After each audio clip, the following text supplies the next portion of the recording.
Hike Squale, Tasi Atal Atash, Snanemoch, Mustimoch, Nihak, Wushasta, Tamak, Atanaquel.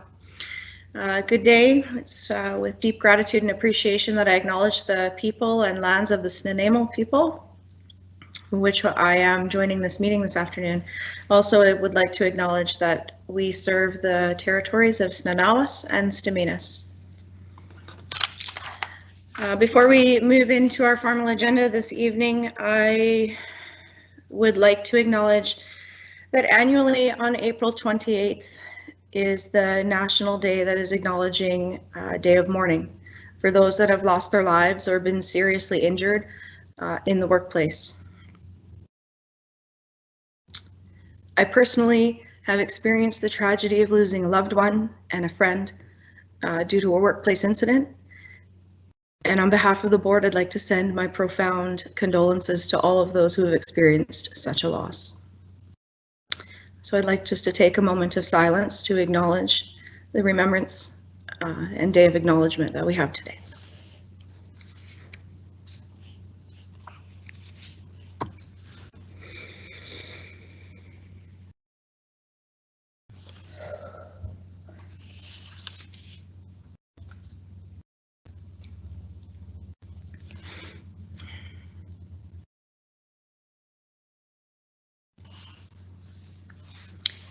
Thank you, everyone. So I will acknowledge and call the meeting to order at 6:02. We do not have any transfer of items to the open meeting agenda this evening. Are there any additions, deletions, or change in order?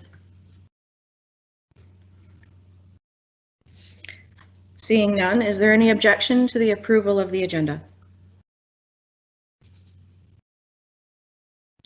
With no objection, the agenda is approved unanimously. Thank you. Moving into section 7 of our agenda this evening, approval of the minutes, that the minutes from the regular board meeting held on March 10th, 2021 be adopted. Is there a mover?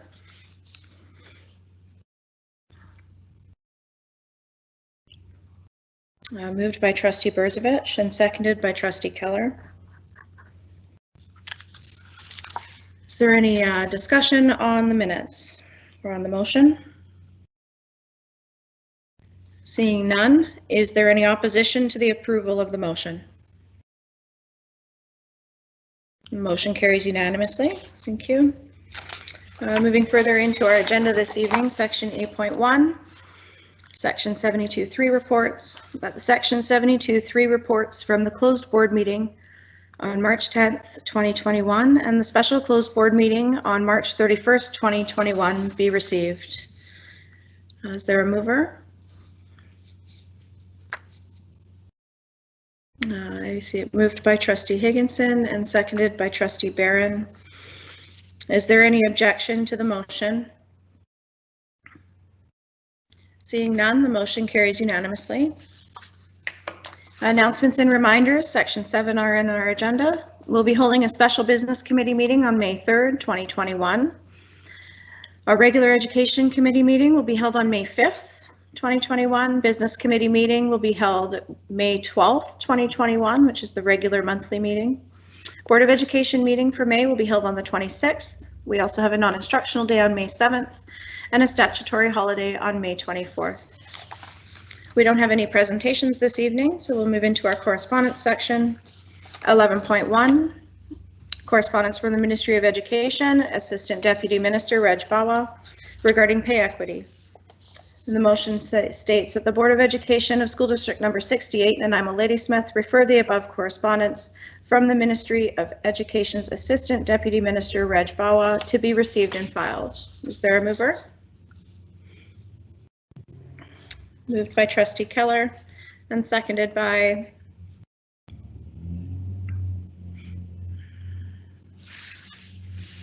trustee O'Neill. Is there any objection to the motion? Seeing no objections, the motion carries unanimously. 11.2, BC Ed Access. That the Board of Education of School District number 68, Nanaimo Ladysmith, refer the correspondence from BC Ed Access to be received and filed. Is there a mover? Moved by Trustee Wilkinson and seconded by Trustee Keller. Is there any objection to the motion? Seeing no objections, the motion carries unanimously. So we're moving into our committee reports. Section 12.1, Business Committee. Our first item on the agenda is 12.1.1, Board Ad Hoc Committee Report. And I understand that there is some discussion to be held. So prior to calling on our business chair to move the motion, I'd like to invite discussion on this topic. If you'd like to participate in the discussion, please indicate so in the chat. Trustee Higginson. Thank you. Through the chair, I have a question about the recommendations from someone on the committee, or perhaps it's our Secretary Treasurer. So recommendation 1 says that, to ensure equity, that every year before a new term, I think it's in recommendation 1, there would be a meeting of this committee and they would do comparator districts, and automatically that's what we would do. That's when this, like a current board would vote a raise for the next board to make sure that we're all equal. And then under recommendation 8, it talks about giving us a raise now. And part of the justification is that there's a motion setting the amount for the inauguration of the new board, which would put us behind. But if one of the recommendations is that we ensure equity and that it happens automatically, then why do we need recommendation 8 to fix a behind? I'm just trying to understand that. If someone could help me. Sorry. Treasurer Walsh. So through you, Madam Chair. So with respect to number 1, just to be clear, what that does is it sets the mechanism by which remuneration will be changed. So in fact, in future years, the concept wouldn't be that it would come back to the board to vote on. It would be that this is it would be reported out, of course, what the average is, but it wouldn't be a vote. It would be the mechanism by which this occurs. So every 4th year, or 3rd, I suppose, if they ever change the election cycle again. With respect to number 8, the concept is that the board right now is actually quite behind on the basis of the comparators, and so you'll see that later in the document is the difference is fairly significant between the current board and what the comparators would be. So the idea, of course, and discussed is, well, if the board is behind and the remuneration should be what it is, why not just make it now? Sorry, I can't go into too much more depth because I don't think that the committee had a great deal of depth of discussion about it, except for to say that if the board is warranting an increase and the mechanism chooses to go by the average, why don't you start fresh now and then it'll be adjusted as per the mechanism in the future. Thank you. Okay. No follow-up required? Not yet. I see there's another question and I'm just noodling on next steps. Thank you. Thank you. Trustee Barron.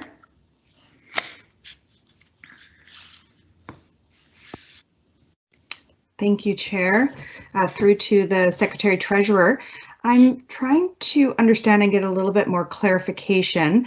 There was a change that was made in the Business Committee meeting where this was originally brought forward, speaking to number 7. And I was hoping to get some clarification. It says that the trustee allowance equivalent to the employer's cost of benefit for an individual plan will be instituted until the end of 2018 to 2022 term, so our term. And then it says when BCPC extended benefits for trustees will cease to be applied to all trustees. And I'm wondering if somebody could clarify, is this something that's set to occur without this recommendation? Are these benefits going to be ceasing for, perhaps, I don't know, Secretary Treasurer, if this is the best question for you or for somebody else, but I'm trying to understand, is this something that's going to be happening for all trustees regardless of this recommendation? Across the province. Sorry.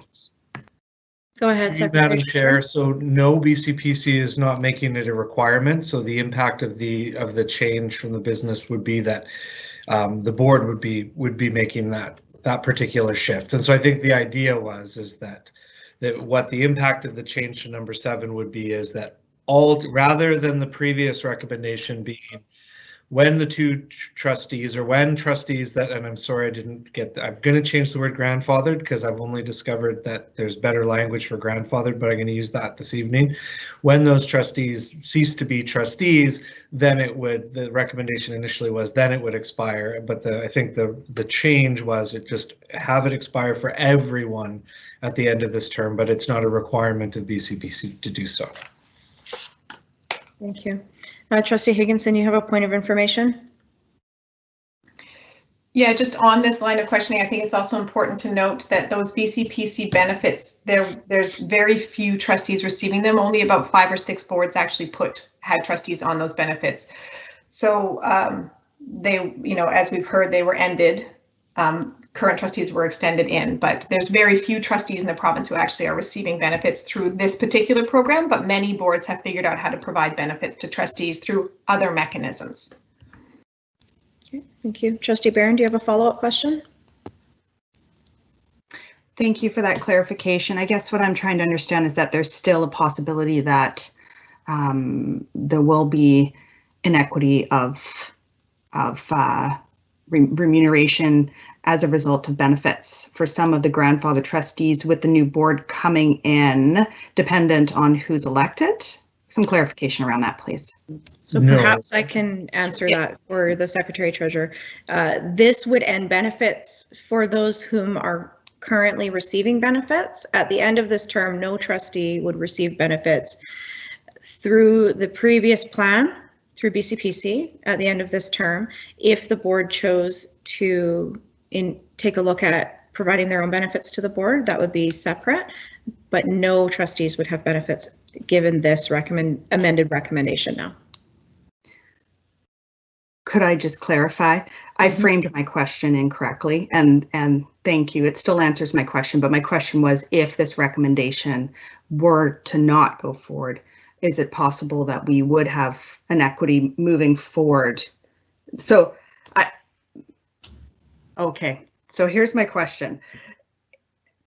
If there are still some trustees who have, okay, trying to think that one through, bear with me. So we have trustees that may still be elected in the next election, and so there is no chance of inequity with this recommendation, because what we're saying, okay, because they would continue though to access those benefits, would they not?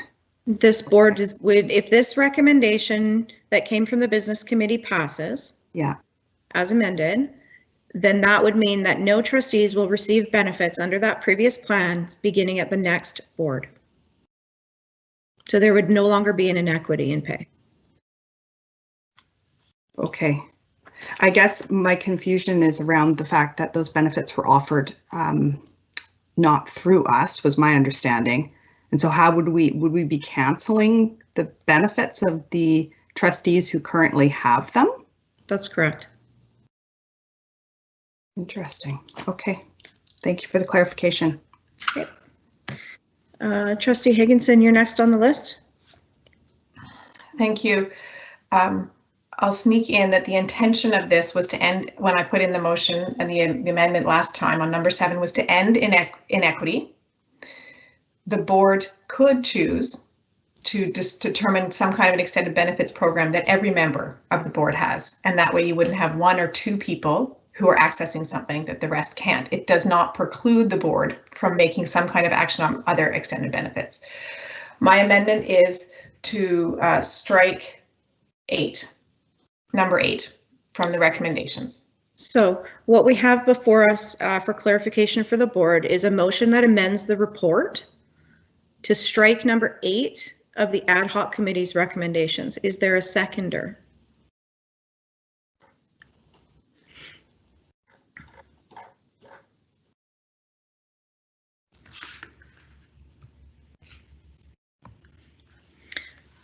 Trustee Higgins, oh, okay. So Trustee Barron has seconded your motion. Can you please reread the amendment? The amendment is to strike recommendation 8 from the report.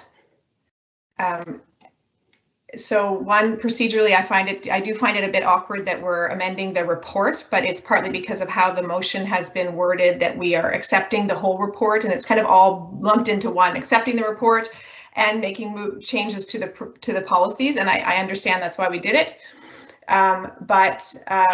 So as a result of the way the motion is worded, then it requires me procedurally then to request that we change the report before we accept it as part of the motion.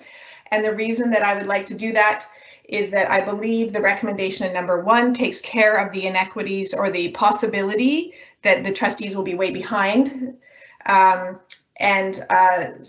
the rationale for part of number 8 was that we were behind, and something about our increase that we'd already agreed on for the next term would put us behind.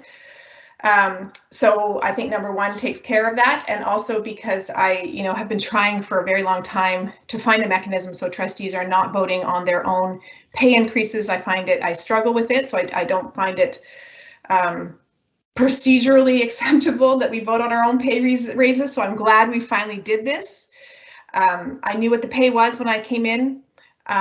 And I'm glad that people think we should be paid more. It means we're doing a good job, but I knew what the pay was when I came in, and I don't believe we should be voting on our own pay raises.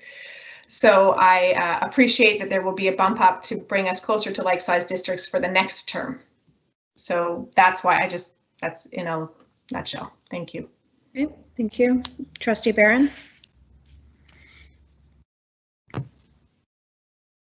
Thank you for the information. I, of course, am happy to second to allow trustees to speak and to be able to explain what their thoughts are. And so I appreciate these thoughts being brought forward by Trustee Higginson. I would like to speak opposed to this amendment. I believe that these recommendations were brought forward by a committee that was put together just for these purposes, to ensure that we do have a collective of individuals who are coming together, who are at arm's length, who are able to make recommendations around how trustees can best move forward. So there is an element of us being able to be provided with recommendations outside of ourselves. And so I appreciate the recommendations that are being brought forward. I think it's essential that we are considering the best interest of future boards. And in order for us to begin catching up, this is an essential step. It's really important that we have these positions accessible for a variety of socioeconomic statuses and backgrounds, and ensuring that we have at the very minimum wages that are, or remuneration that is comparable to other districts. That is a step in the right direction to ensuring that we have diversity and representation at our board tables. And so I'm opposed to us striking number 8, and am very much in support of the recommendation that's been brought forward to us on behalf of this committee that has been formed. Thank you. Thank you. Trustee Stanley.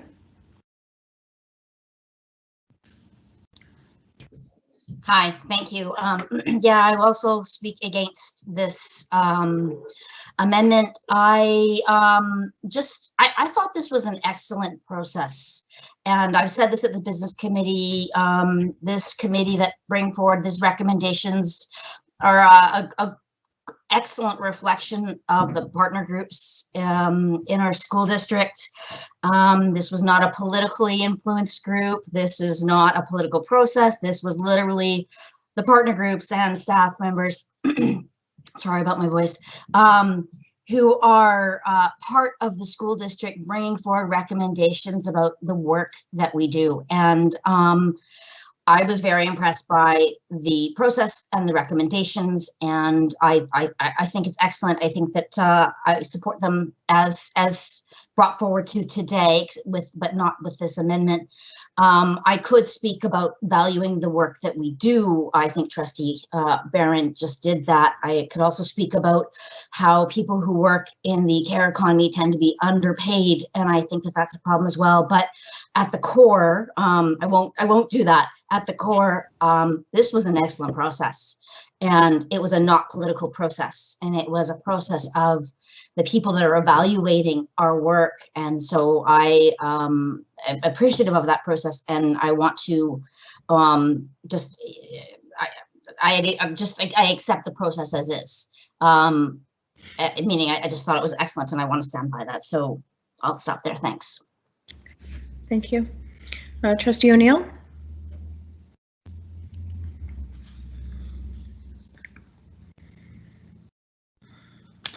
Thank you. Thank you to the committee again for doing this hard work and, acknowledging very much the same sentiments as Trustee Barron and Trustee Stanley. So I'll try not to sound like a broken record here, but it is quite humbling to see the thought that went into what, essentially was a task that was directed to help facilitate future trustees not having to have these types of conversations where they're essentially debating whether or not to see a pay increase and to address some real equity issues. So for those reasons, I cannot support this amendment. But I will be supporting the document. And again, thank you for the work that went into this and for streamlining a process that's been traditionally quite awkward. Thank you. Trustee Wilkinson. Thank you. So, I think that this document is excellent as well, and I love to see that it's been at arm's length. I am also of the mind that I still like it to be for the next board, and that's what I've spoke about from the start, and so I am in support of the amendment. Thank you. Thank you. Trustee Keller. Thank you, Chair. So I also want to thank the committee and thank them for all their work on the process. I strongly believe it was a good process, and I believe that I want to respect the recommendations that the committee came up with. It felt uncomfortable to me to be amending their recommendations in the first place. So I want to speak in support, opposed to the amendment, and I believe that the committee's work should be recognized, and I think this will put future boards in a better place than we are today in having to have these very difficult conversations. Thank you. Trustee Brzovic. Thank you, Chair. I did miss the initial discussion and debate about this a few weeks ago, but I went back and watched it, and I've gone back and forth on this issue because I do see both sides. I understand Trustee Higginson's concerns. However, in listening to my colleagues again and weighing it, I do think it is important that we make the point about valuing the work that is being done here. These recommendations, as has been ably said, were brought to us by a very good, varied group, and they felt comfortable suggesting we make some of these changes now. And given that, I am comfortable supporting the recommendations as provided, and so therefore will not support the amendment. Okay, thank you.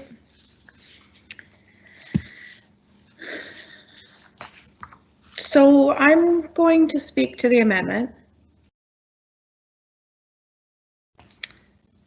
I've given this a great deal of thought. I've been, quite honestly, a lot of thought. I have thought about this quite a bit.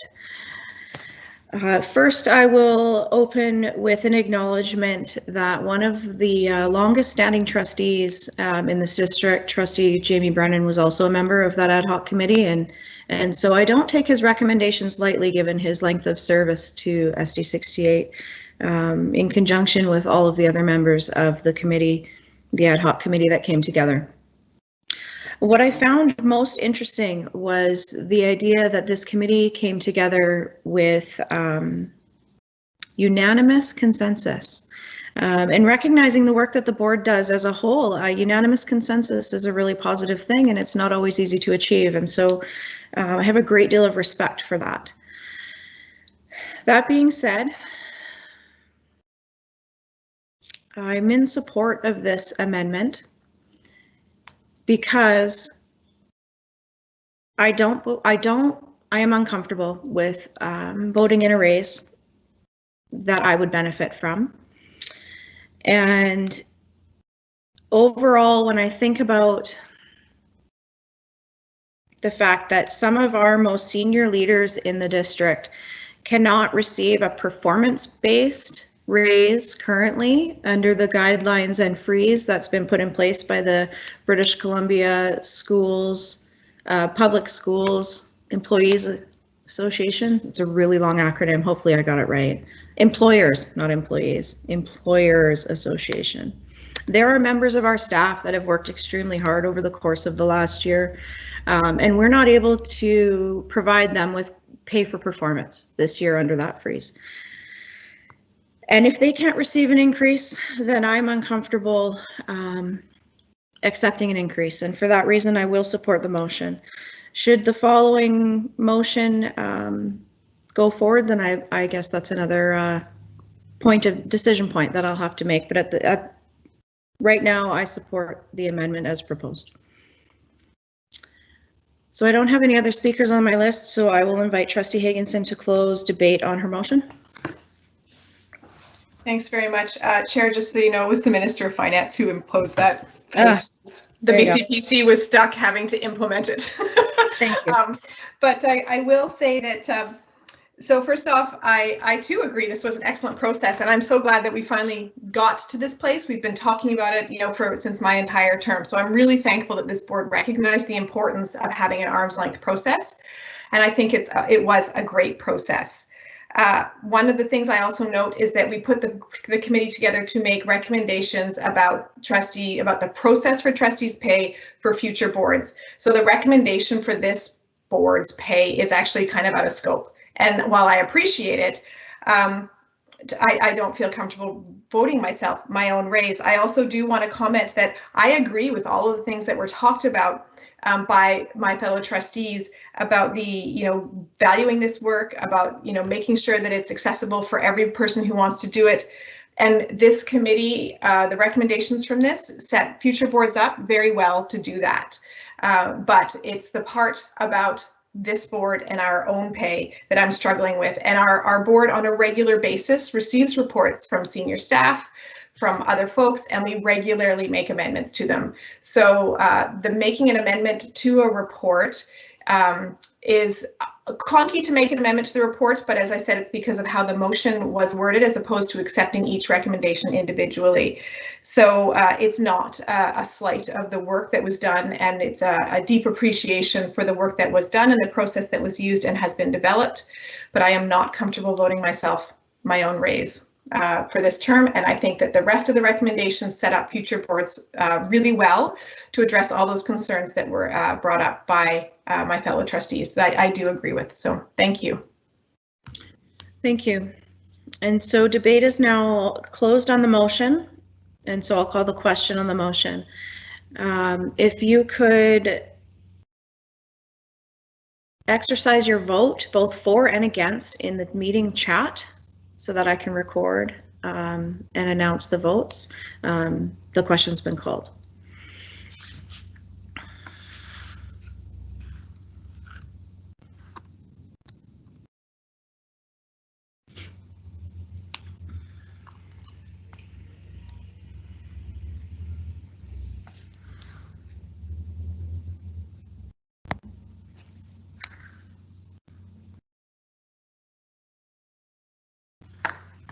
Okay.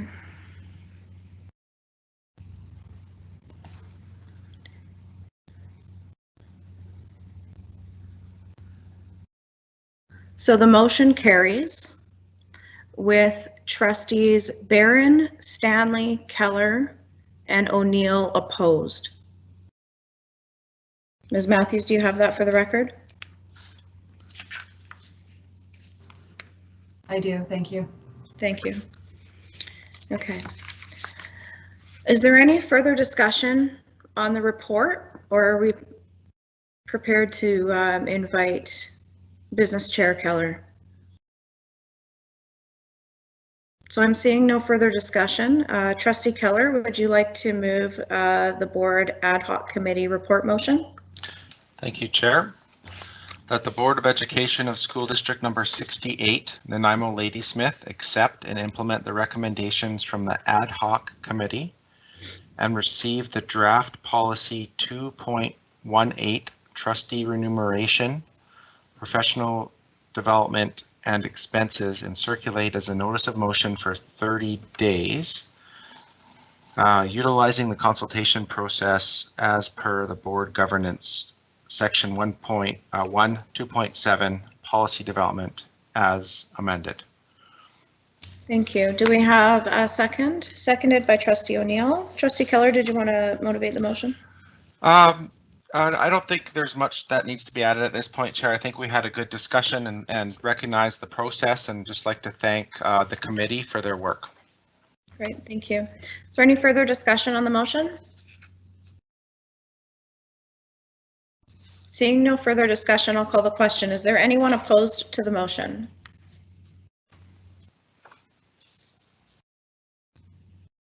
Seeing no opposition, the motion carries unanimously. Thank you. Trustee Keller, go ahead with 12.1.2. Thank you. So this motion reads as follows: that the Board of Education of School District number 68, Nanaimo Ladysmith, unrestrict $500,000 from the 2020-2021 amended budget to allow for the unrestricted amount to be used in the 2021-2022 budget. Okay, and do we have a second? Seconded by Trustee O'Neill. Go ahead, Trustee Keller. Thank you, Chair. So we had a good presentation at the Business Committee by our by Mr. Walsh, and at this point I don't have any additional information that was not already provided by our Secretary Treasurer. Okay. Trustee Barron.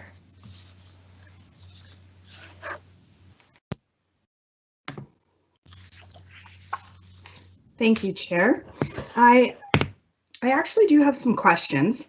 I left the business committee meeting with some, I can put my food down, sorry, multitasking, with some moments of reflection, and was hoping that you could clarify a few points to the Secretary Treasurer through the Chair.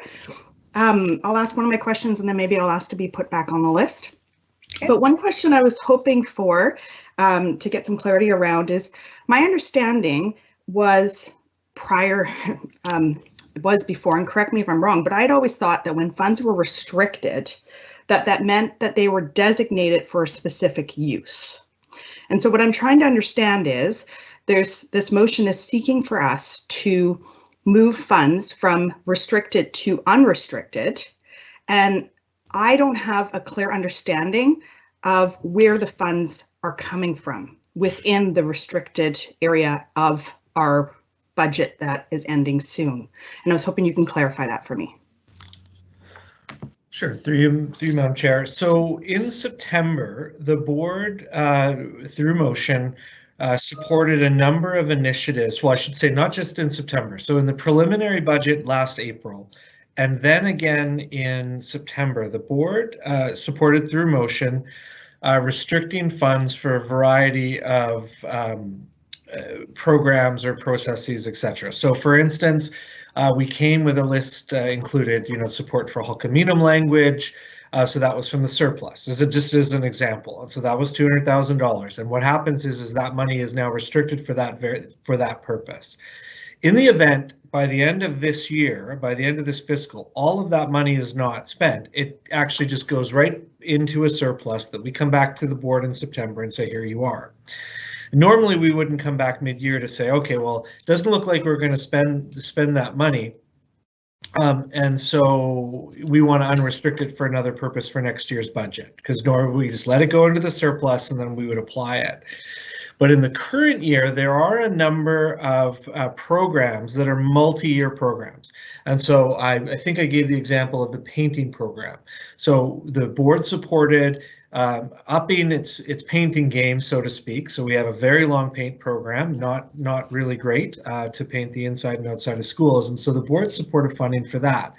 We went and then organized it as staff to say, well, actually, we're going to get the best bang for our buck, succession planning, etc., by making it go over 2 years. However, had we put that money in the base budget, we would actually then have to go cut something else to get that money, because all of the dollars were restricted by the board in this current fiscal year. And so in order to use those funds for the next fiscal year, we need, and to be as transparent as we possibly can, have the board come and unrestrict those dollars. We take the unrestricted dollars and we put it into next year's budget for that very program. So there's an example. Another one is the bus monitoring. So everybody has probably heard that we're having the seatbelt program on the new buses that we've been told are going to arrive any day. And we're getting funding from the provincial and federal governments to hire keeping monitors for those buses.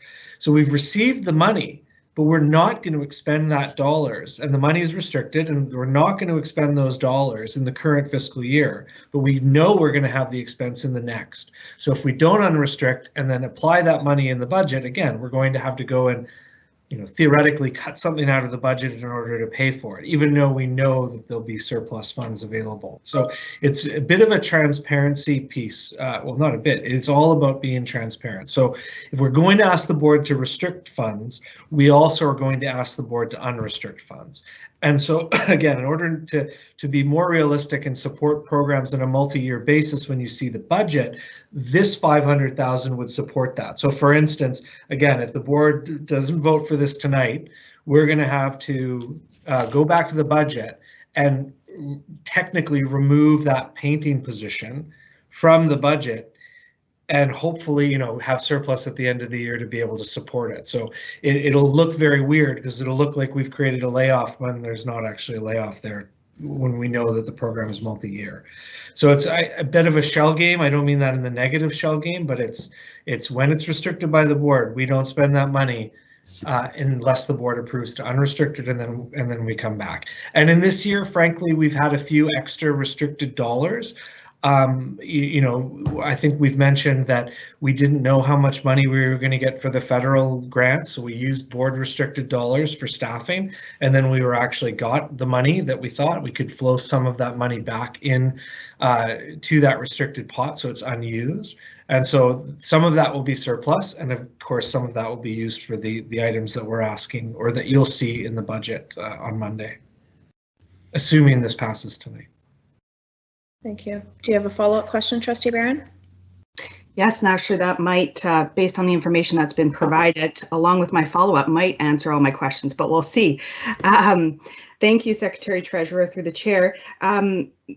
Could you then explain, because one piece that I left with unsure of is that I knew the multi-year painting program, for example, my understanding was that it took up about approximately half of that 500,000 is what my understanding was. Correct me if I'm wrong. So I was trying to understand where and how you came to that 500,000 number and what exactly that would include.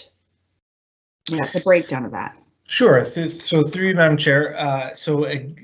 When we presented it, we didn't actually have the entirety of the 500 allocated. So there was 100 for painting, there's 65,104 for bus monitoring. Then we've got some money coming from the provincial government, or has come from the provincial government, for outreach that we will be proposing to use some of it next year, because we've already allocated some dollars this year for outreach. So we want to make that a multi-year program, but we don't want to, again, have to cut something in our operating budget to pay for it when we know we have those surplus funds available. So those are the three main areas. We will be coming with a couple of others. The board does carry a contingency for staffing that we will likely be coming with another proposal associated with that at budget time. But so that's 100 plus 65 plus 278. So that actually puts us just at the line of 500. Okay, thank you. All right, Trustee Higginson.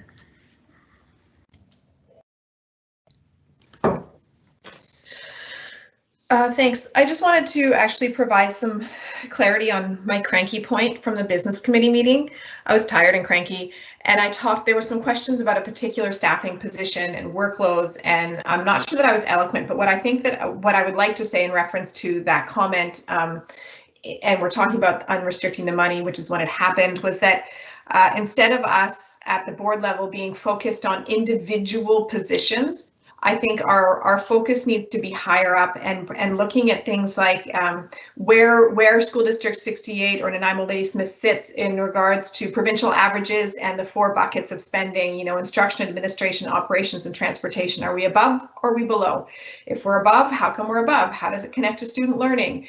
If we're below, is it a good place to be below? So, that's where I'm hoping our conversations around staffing and budget will remain, because to my point at business committee, I do think that it gets tricky when we start looking into workloads of certain departments and determining where positions actually should go, rather than keeping the discussion higher up about where we're targeting our money in those 4 buckets and how we're doing at achieving our strategic goals in terms of directing our finances towards those strategic goals. So just wanted to provide a point of clarity on my crankiness at the business committee meeting. All right.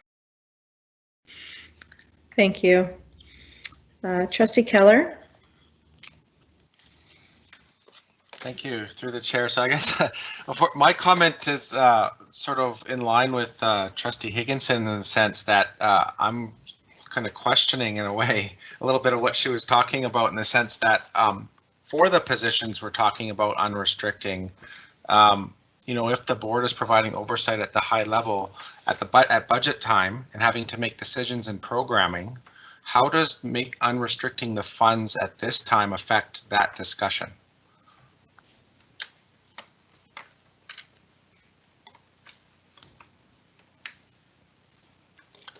So through you, Madam Chair, sorry, and I'm going to maybe be a bit circular on this answer, and I apologize if it's not completely clear. One of the things that you might be hearing in the system right now generally, and I don't mean in our school district, is this concept of structural deficit. So boards operating where they've got programming that they don't actually have the anticipated budget to be able to fund, and then they look to surplus to be able to fund that deficit. And when you have more kids coming and you anticipate large surpluses, it's going to be easy to be able to cover that.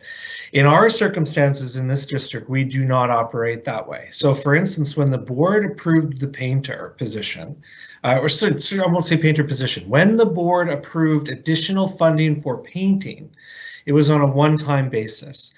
And the way that it works is we move it into the budget, and then we take it out at the end of the year because it was going to be one time, and then we've come back to the board to ask for support in what we anticipate to be surplus funding, so we can support that program again next year.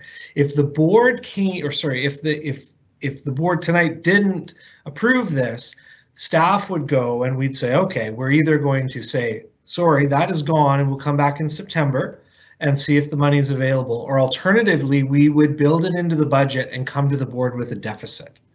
So the board, at any time, staff could come and say, we want a new position, we'd put it in the budget, and the board could approve it, and then we create a deficit. The board theoretically could do the same thing if it wanted to in that regard.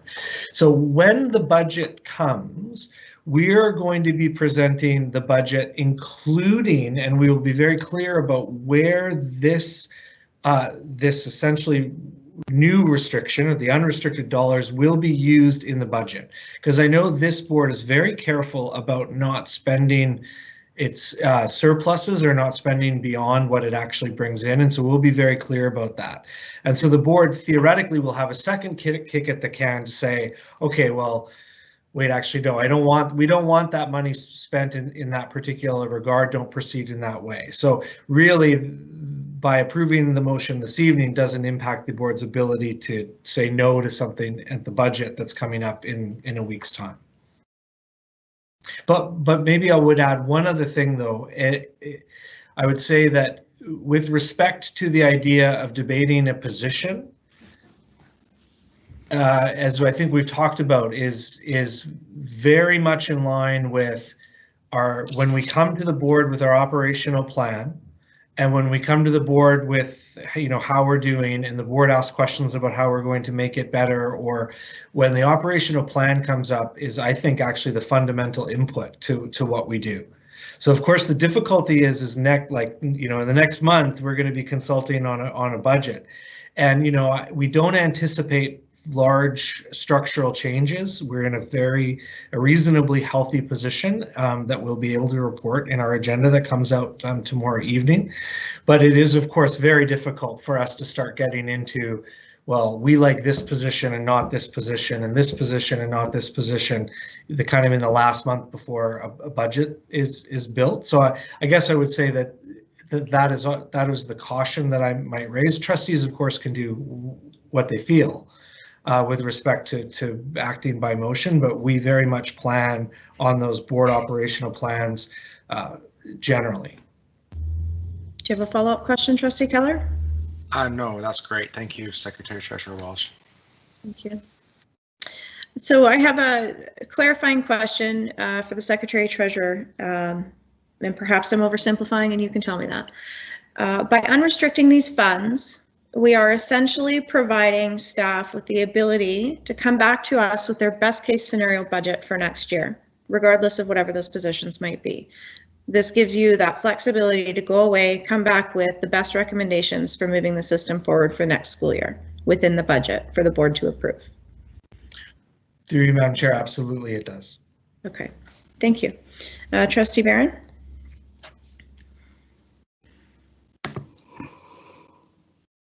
Lots of good information. Thank you through the chair to the Secretary Treasurer. Lots of considerations and lots of information in there. And so just trying to get my brain caught up with it all for my final, I realize it's more of a comment now. My discomfort is when this was presented to us, and I know we don't need to get into all of the weeds of the different roles. I understand that. However, there was presented to us within the information that coincided with the motion brought forward in the business committee meeting that spoke to a specific role of increasing a manager position within the IT department. And now whether I support that or not is really not what I want to speak to. It's that I don't have the information to know whether I support it or not, because I don't have the entire picture in front of me. I don't have, we're not there yet where we're looking at how all these pieces are interconnected. And if I am supporting this motion to allot some of these previously restricted funds towards a management position, is there somewhere else where those funds could go? So I'm trying to understand because I'm uncomfortable with that piece of information as being part of this package that was coinciding with this motion. And so maybe you could speak to that. I saw your hand go up. Perhaps you could clarify. Thank you, Secretary Treasurer.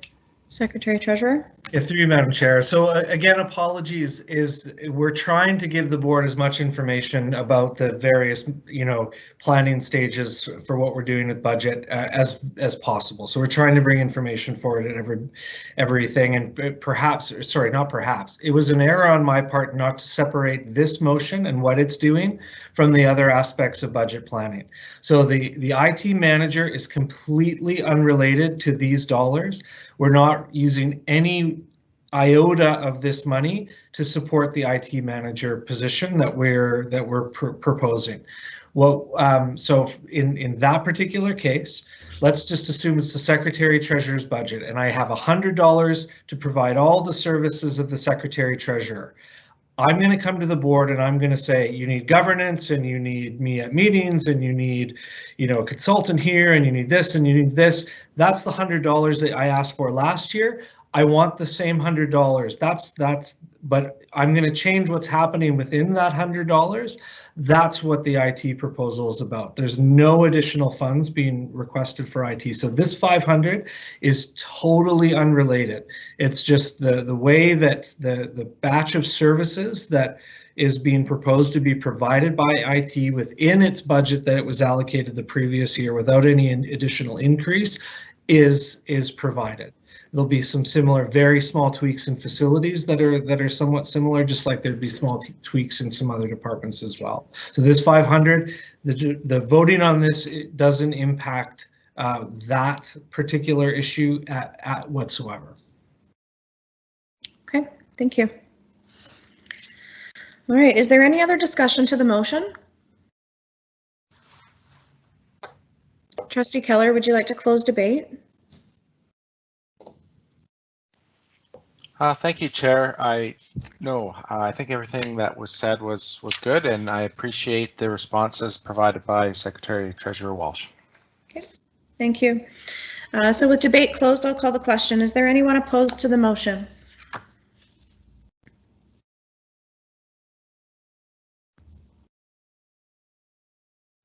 Okay, seeing no opposition to the motion carries unanimously. Thank you. Okay. Back to you, Trustee Keller, for 12.1.3. Thank you, Chair. Definitely keeping me busy tonight. That's good. So the next motion on the floor here, it reads as follows: that the Board of Education of School District number 68, Nanaimo Ladysmith, delete Administrative Procedure 502, naming of school facilities, and create a policy in its place, and that the draft policy, naming of school facilities or parts of facilities, circulate as a notice of motion for 30 days utilizing the consultation process as per Board Governance Section 1, 2.7. Great, thank you. Is there a second? Trustee O'Neill seconds the motion. Trustee Keller, go ahead. Thank you, Chair. I'd just like to say that I'd like to thank the Policy Committee for their work on this, and we are pleased to provide the board with a draft policy for its consideration. I think that it was a good process. We had a lot of good discussion. We got a lot of good feedback, and I'm looking forward to circulating the motion and seeing what the community has to say. Great, thank you. Is there any discussion on the motion?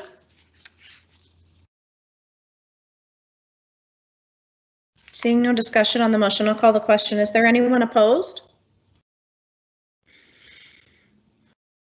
With no one opposed, the motion carries unanimously. Thank you. Trustee Keller, 12.1.4. Thank you, Chair. The motion reads as follows: that the Board of Education of School District number 68, Nanaimo Ladysmith, request staff to amend Administrative Procedure 512, AP 512, to incorporate an appropriate opportunity for meaningful public input in accordance with Board Policy 2.17, public participation. Thank you. Do we have a second?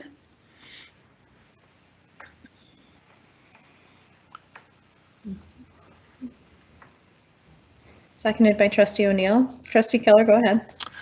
Yes, thank you, Chair. So the purpose of this motion is primarily just to clarify our process when it comes to the annual transportation review, to ensure that appropriate opportunities for public input are provided.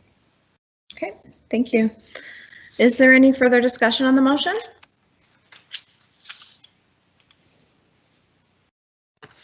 Seeing no discussion, I will call the question. Is there anyone opposed?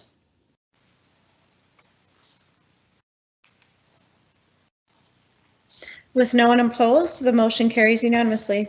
Thank you, Trustee Keller. Thank you. We have nothing from the Education Committee this evening, nothing for senior staff reports or unfinished business, so we will move into new business. 15.1, Trustee Keller. Thank you, Chair. So I'll read the motion.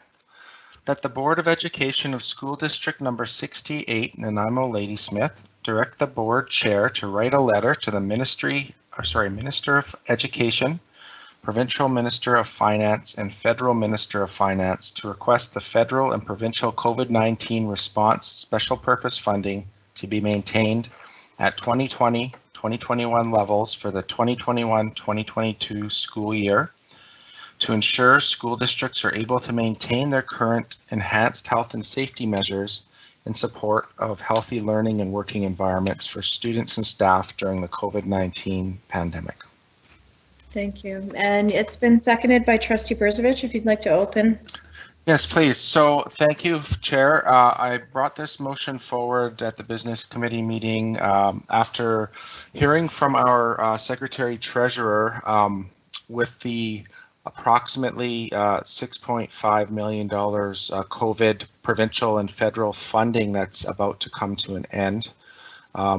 And thinking about the importance of that funding and what it's allowed our district to do in terms of keeping our facilities clean and safe for our students and staff.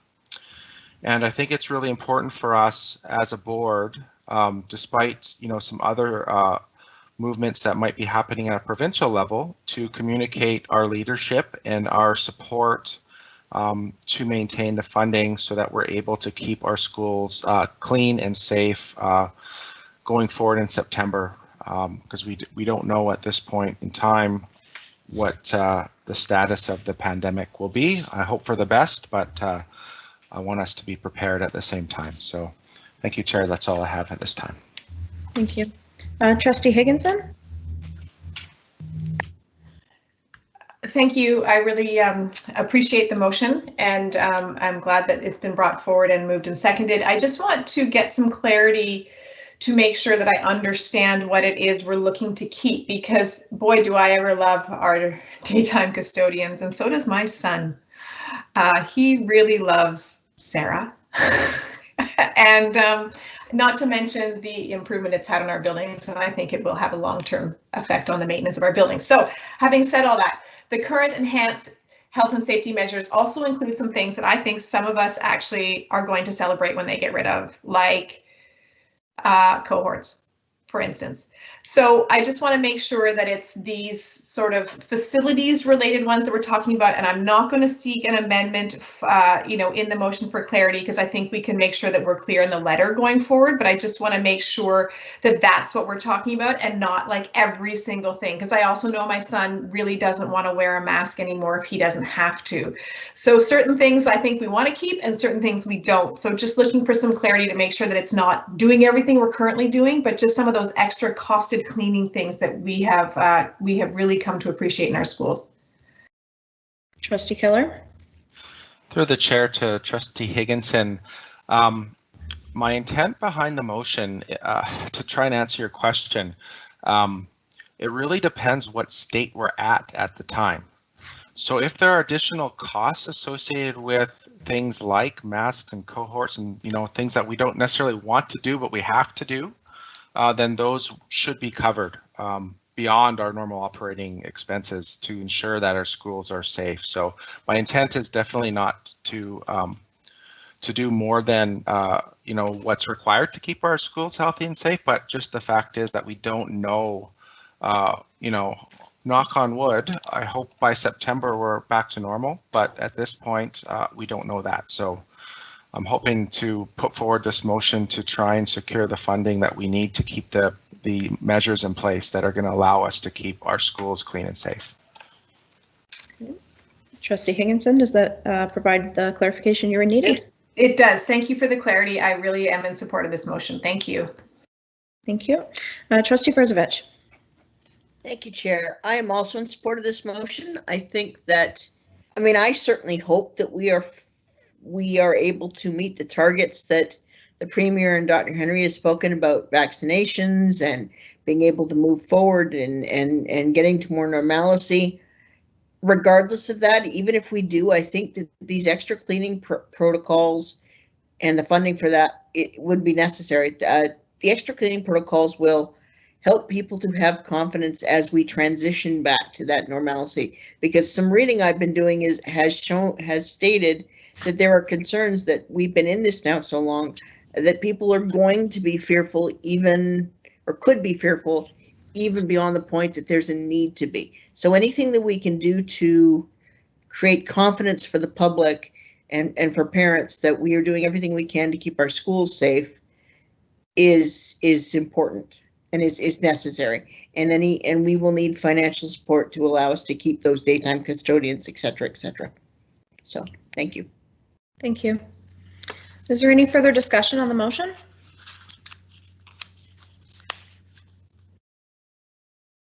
Seeing no further discussion, Trustee Keller, did you want to close debate? No, thank you, Chair. I've said everything I need to say. Thank you. With debate closed, I'll call the question. Is there anyone opposed to the motion?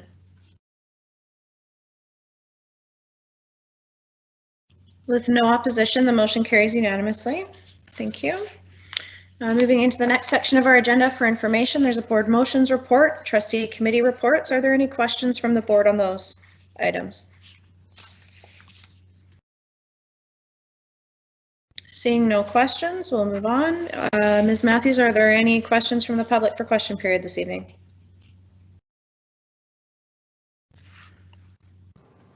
No questions. Thank you. So I'll seek a motion to adjourn.